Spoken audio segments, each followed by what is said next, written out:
नमस्कार साथियों, मैं आपका निरंकार वर्मा और प्रीलिम्स बूस्टर प्रोग्राम के अंतर्गत प्रश्नोत्तर श्रृंखला के इस कार्यक्रम में आप सबका स्वागत है और राज्य व्यवस्था के एक प्रश्न पर डिस्कस करते हैं।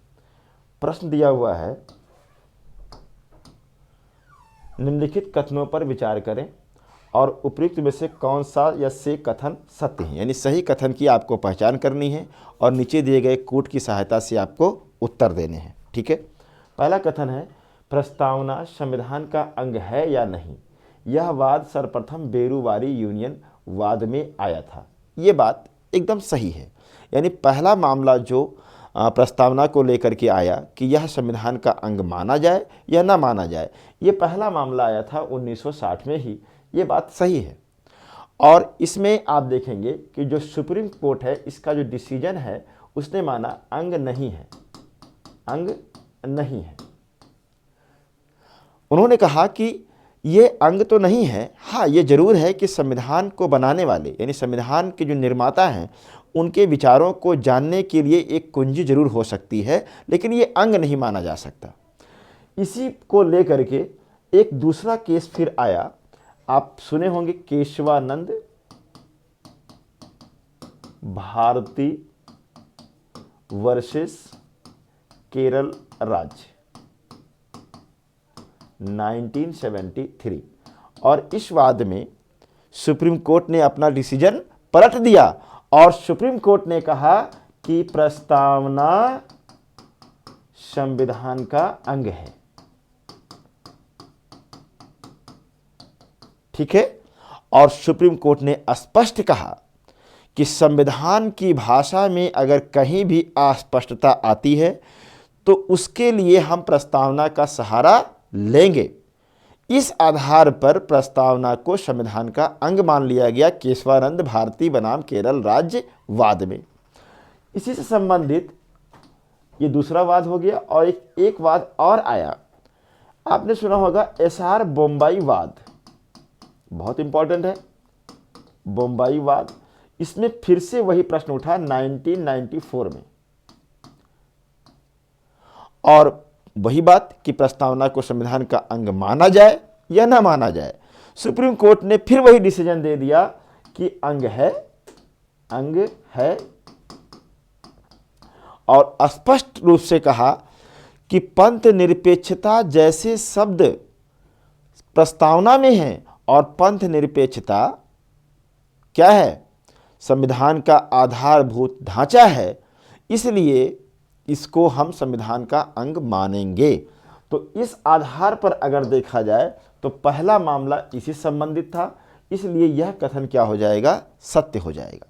दूसरा कथन है, डॉक्टर भीमराव अंबेडकर के अनुसार प्रस्तावना संविधान की आत्मा है। अब ध्यान दीजिएगा, एक कथन है और कुछ कथन पर हम लोग बातचीत कर लेते हैं। तो इस कथन में जो कहा गया है कि प्रस्तावना संविधान की आत्मा है, डॉक्टर अंबेडकर साहब के अनुसार, यह क्या हो जाएगा, गलत।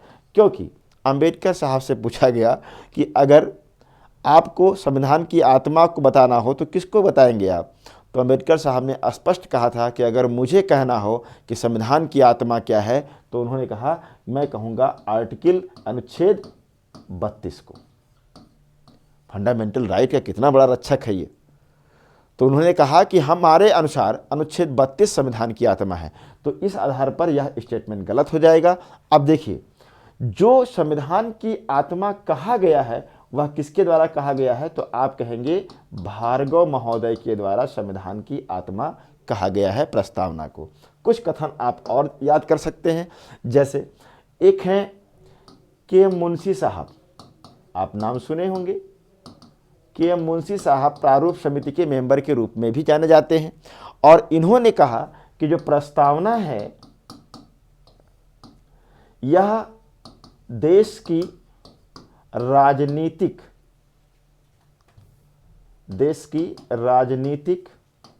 जन्म कुंडली है। एक कथन आपको ये याद रखना है।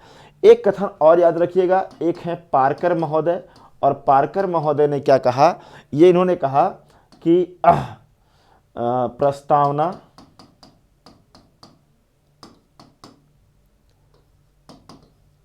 देश की राजनीतिक कुंजी है।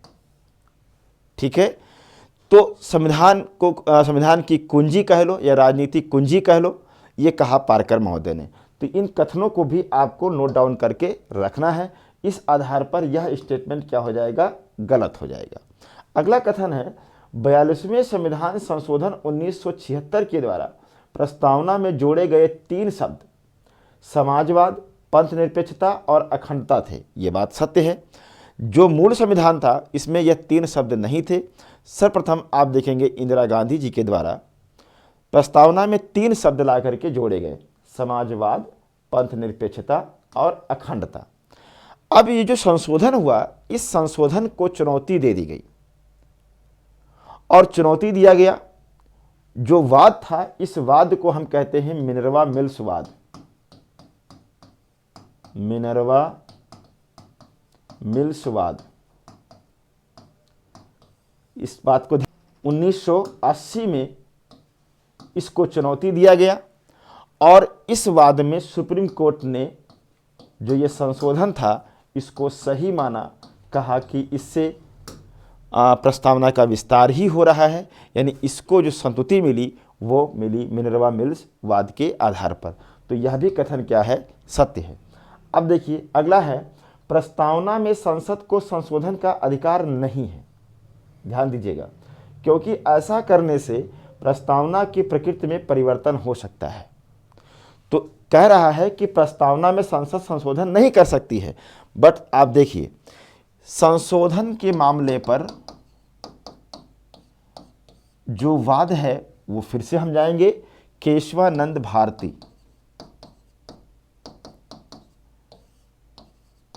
बनाम केरल राज्य 1973। और इस वाद में कहा गया कि क्या प्रस्तावना में संशोधन किया जा सकता है। तो इसमें 2 पक्ष हो गए, ध्यान दीजिएगा। एक पक्ष है, इधर से देखिए, अपीलार्थी पक्ष और एक हो जाएगा सरकारी पक्ष। सरकारी पक्ष का कहना था कि संशोधन का अधिकार होना चाहिए क्योंकि यह संविधान का अंग है। तो इन्होंने कहा संशोधन का अधिकार होना चाहिए क्योंकि यह संविधान का अंग है। अपीलार्थी का पक्ष था कि नहीं होना चाहिए। क्यों नहीं होना चाहिए? इनका कहना था कि यह संविधान का मूल ढांचा है और अगर इसमें संशोधन का अधिकार दे दिया जाएगा तो कोई भी सरकार बहुमत में आकर के इसकी प्रकृति के साथ खिलवाड़ कर सकती है, इसके नेचर को बिगाड़ सकती है। ऐसे में क्या हुआ कि दोनों पक्ष को सुनने के बाद सुप्रीम कोर्ट ने एक मध्यम मार्ग निकाला। डिसीजन जो आया इनका क्या है, मध्यम मार्ग है। अब मध्यम मार्ग तो आप जान ही रहे हैं। मध्यम मार्ग क्या है? इन्होंने कहा कि संसद प्रस्तावना में संशोधन कर सकती है। क्या कर सकती है? संशोधन कर सकती है, बट क्या होना चाहिए?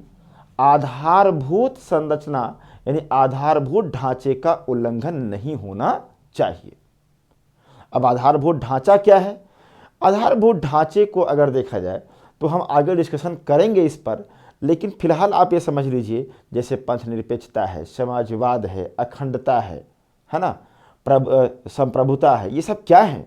कुछ ऐसे शब्द हैं जो आधारभूत ढांचे के अंतर्गत हैं। हालांकि आधारभूत ढांचे को तथ्यात्मक रूप से व्याख्यायित सुप्रीम कोर्ट नहीं करता है और वह कहता है कि हम समय समय पर ये बताते रहेंगे कि संविधान का मूल ढांचा क्या है। तो कुल मिलाकर के कहीं ना कहीं से इसमें पंथ निरपेक्षता जैसी बातें तो थी ही। इस आधार पर सुप्रीम कोर्ट ने कहा कि ठीक है, संशोधन आप कर सकते हैं, बट ध्यान रहे कि संविधान का मूल ढांचा नष्ट नहीं होना चाहिए। तो इस आधार पर आप देखेंगे कि जो चौथा कथन है संशोधन का अधिकार नहीं है, तो अधिकार है, इस आधार पर यह गलत हो जाएगा। तो आप इसमें देखिए सत्य कथन कौन कौन से हैं। तो सत्य कथन पहला है और सत्य कथन तीसरा है, यानी सही उत्तर इसका हो जाएगा 1 और 3। Thank you.